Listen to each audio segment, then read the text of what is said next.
There's a woman in Texas right now who lost her jewelry, her savings, her marriage, and nearly her mind, all because she fell in love with a man she had never once spoken to on the phone. She believed with her whole heart that the richest man on the planet had chosen her, out of 8 billion people, to be his secret love, and no one could talk her out of it.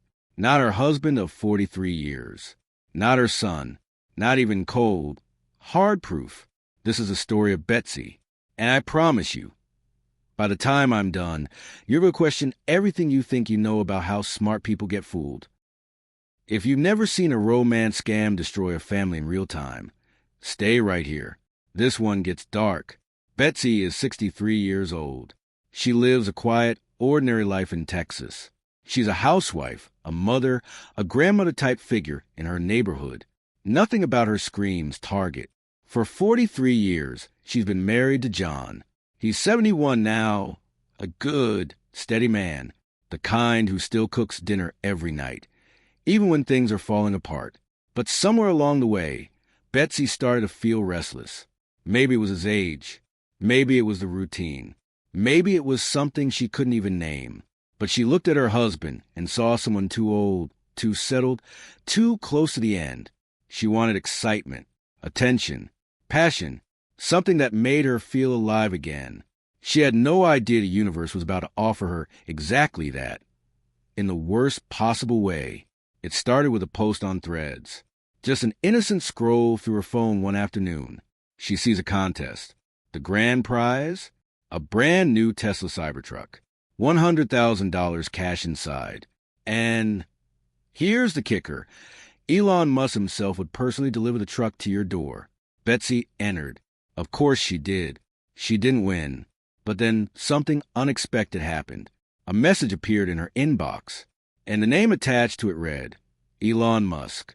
The message said, and I'm paraphrasing here, Betsy, I don't normally reach out like this, but there's something special about you. And just like that, the most dangerous love story of Betsy's life had begun. What started as flirty messages quickly turned into something Betsy had never felt before, or at least hadn't felt in decades. Fake Elon was charming, attentive, romantic. He sent her messages around the clock. He called her beautiful. He said she was unlike any woman he'd ever encountered. And Betsy, starving for exactly this kind of attention, ate it all up within weeks. They were in what she fully believed was a genuine online affair. And she didn't hide it. In fact, she'd text Elon right in front of her husband, John, openly, almost proudly. John knew something was deeply wrong. He tried to tell her, gently at first, Betsy, that's not really him, but she wouldn't hear it. Because here's the thing about a well-executed romance scam. By the time doubt starts to creep in, the emotional attachment has already been engineered to be stronger than logic. And then fake Elon said the 3 words that sealed it. I love you, Betsy. She said it right back. Here's where a careful observer would have pumped the brakes. Betsy asked fake Elon multiple times to call her on the phone, and every single time he was too busy, too many meetings, too many satellites to launch. She noticed, but she rationalized it. He's Elon Musk. Of course he's busy. And when her husband John sat her down and said point blank, "You are talking to an imposter," she called him jealous. She called him controlling. She told him he just couldn't handle the fact that a better man had chosen her. And then the money requests started. Fake Elon needed funds. Just a small loan, $1,400, to help cover some project costs. Now pause on that for a second. The man who at the time was accumulating wealth at roughly $600 million per day needed Betsy to send him $1,400. But Betsy didn't have it. So she did what any woman desperately in love would do. She started selling her things, pawned her jewelry, scraped together every cent she could find, and then she gave fake Elon direct access to her bank account, where he promptly took an $8,000 cash advance off her and John's joint credit card. John was watching his wife, the woman he'd spent 43 years building a life with, give everything they had to a ghost. He cooked her dinner every night. He tried to be patient. He tried to be the man she needed, but it wasn't working. And then came the bomb. Betsy told him she was filing for divorce. She said Elon Musk was coming to pick her up in his Cybertruck, that she was going to leave Texas and go live with him. John, completely desperate, called their son Brian. Brian drove to the house, and they staged an intervention. He sat his mother down and looked her in the eye. "Mom," he said, "he is the richest man in the world. Of all the women on earth, why would he choose you?" That was the wrong thing to say. Betsy erupted. She screamed that Elon had satellites and that he could aim them at the house and blow up Brian's car. Brian pushed harder. "Mom, you're a 63-year-old housewife. What could you possibly have to offer him?" And then Betsy punched her son in the face. Then she punched John. When the police arrived, they arrested her. She spent the night in jail. The next morning, Brian's phone rang. It was supposedly the sheriff's office. They needed $3,400 for bail. Zelle only. Right now.